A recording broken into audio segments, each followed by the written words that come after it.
Four factors are very important in building capacity to deal with life challenges: flexibility, connectedness, diversity, and redundancy. Redundancy in engineering is when components are added that doesn't affect the function of a unit, but they're there just in case other parts fail. Now let's get back to the main topic of this video channel, which is building capacity to deal with life challenges.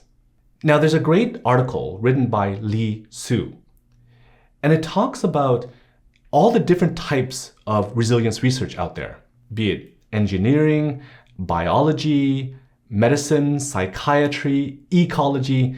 There's a vast network of research in resilience out there. And this paper takes a look at what are the key similarities between all of these different types of research. And they found that four factors are very important in the resilience of all of these different fields. They are flexibility, connectedness, diversity, and redundancy. Now, I talk about the other factors, diversity, connectedness, and flexibility in other videos. But I wanted to think about how we can develop redundancy in our own lives. So my team has seen many people who have lost the dominant limb through an accident, through disease, whatever it is.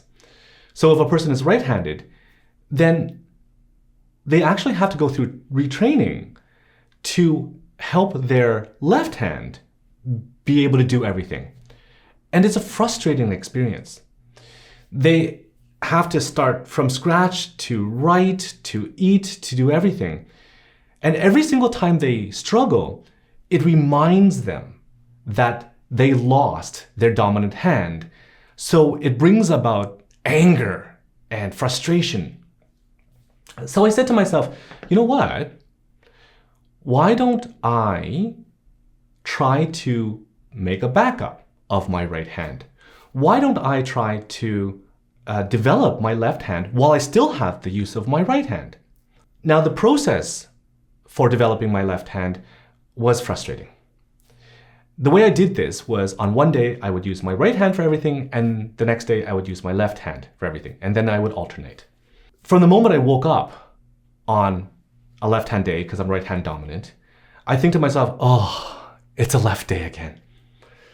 Because it takes more time, energy, and emotional capacity to deal with this child that doesn't want to do what I want it to do. So I had to be hyper analytical of my body positions and my fingering when I did certain things.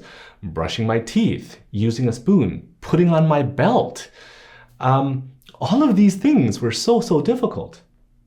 But developing my left hand helped, because one time my right hand developed gout. So gout is a condition in which uric acid accumulates and forms crystals in a joint, and then they cause inflammation because your immune cells attack it, and then it swells up and it's very sensitive. So my right wrist and hand were ballooned up, and it was so sensitive that just dangling it by my side would be painful. I couldn't use it for anything. But I had already developed my ability to use my left hand, so it actually didn't affect my life whatsoever within those couple of weeks that I had gout.